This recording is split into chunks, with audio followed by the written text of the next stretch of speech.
So let's start out by defining some terms. What is regret? Regret is the emotion we experience when we think that our present situation could be better or happier if we had done something different in the past. So in other words, regret requires two things. It requires, first of all, agency. We had to make a decision in the first place. And second of all, it requires imagination. We need to be able to imagine going back and making a different choice, and then we need to be able to kind of spool this imaginary record forward and imagine how things would be playing out in our present. And in fact, the more we have of either of these things, the more agency and the more imagination with respect to a given regret, the more acute that regret will be.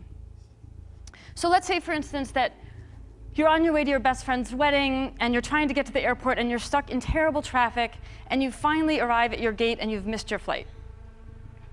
You're going to experience more regret in that situation if you missed your flight by 3 minutes than if you missed it by 20. Why? Well, because if you miss your flight by 3 minutes, it is painfully easy to imagine that you could have made different decisions that would have led to a better outcome. I should have taken the bridge and not the tunnel. I should have gone through that yellow light. These are the classic conditions that create regret. We feel regret when we think we are responsible for a decision that came out badly, but almost came out well. Now, within that framework, we can obviously experience regret about a lot of different things. What do we regret most in life? Here's what the answers turn out to look like.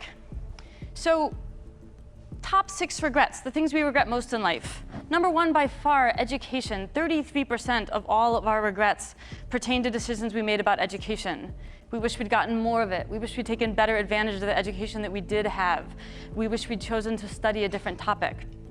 Other very high on our list of regrets include career, romance, parenting, various decisions and choices about our sense of self, and how we spend our leisure time.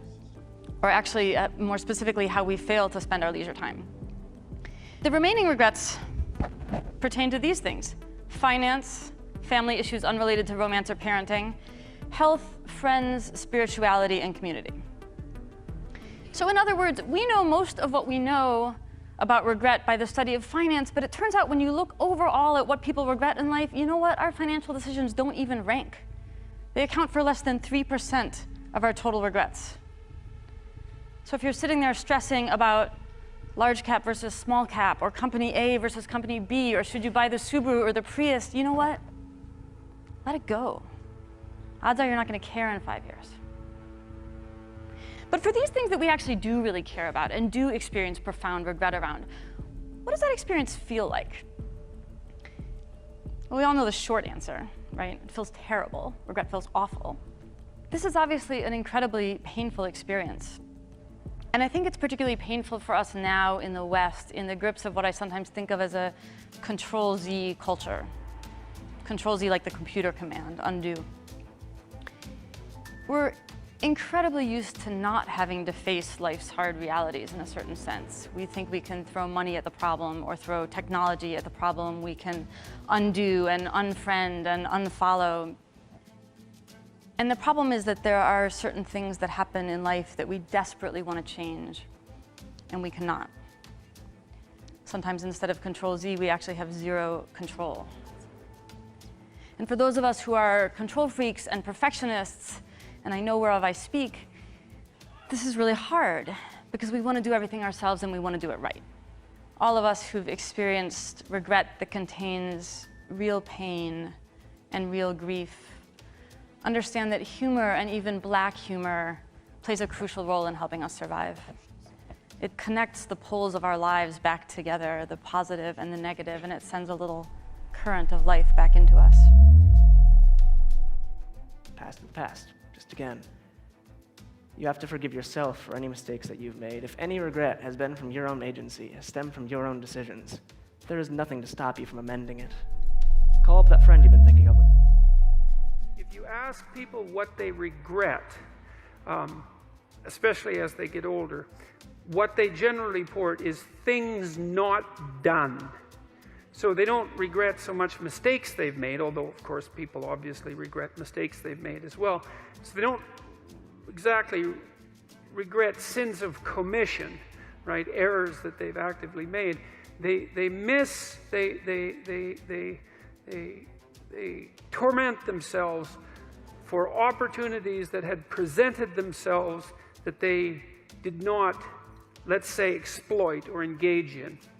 And I think that's worth thinking about too, because one thing that I have become convinced about with regards to human consciousness, which I think is equivalent to the spark of divinity in some sense that our fundamental stories insist has been placed within us, is that human consciousness is that faculty that confronts potential itself. I think there's good neurological evidence for this, by the way, for those of you who are scientifically minded, because we build circuits within us for habitual action that we've practiced many times that seem to run in a very deterministic fashion.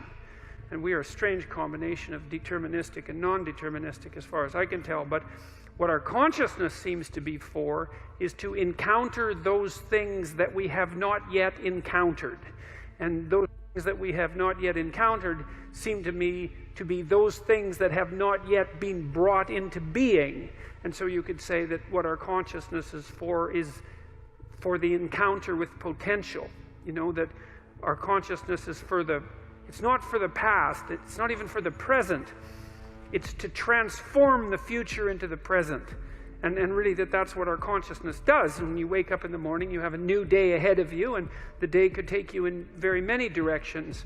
And the weeks and the years, all of that can take you in very many directions. And you have some apprehension about what those directions might be. You have some apprehension about what role your choices might make in transforming that potential into one form of actuality or another. I mean, you certainly know that there are dreadful mistakes that you might be very tempted to make that would produce all manner of around you and still be tempted to do it. It seems like it's sitting there right in front of you as a possibility. You also know that, you know, you could haul yourself up out of bed and attend to your duties and do the sorts of things that you're supposed to and set a few things right that day and that week, and that likely things would at least not be worse and they would probably be better. And I do believe that I don't understand how this can be the case. I don't understand how it is that consciousness can function in that way, because I think to understand that, we would have to understand what it means for the future to be only potential rather than actuality, and who understands that? I mean, no one.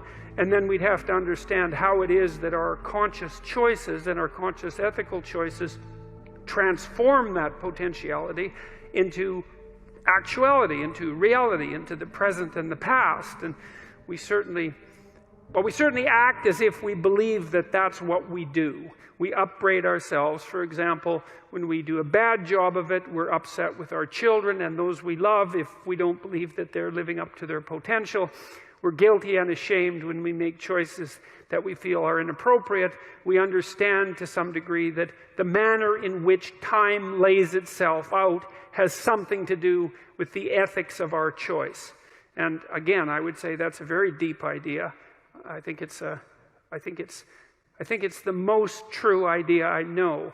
It's very emphasized, that idea emphasized in ancient religious stories such as those that are outlined in Genesis, or in Genesis with its strange insistence that, you know, God is that which brings order out of chaos, formless potential, generates the world out of formless potential, and that we're somehow made in that image.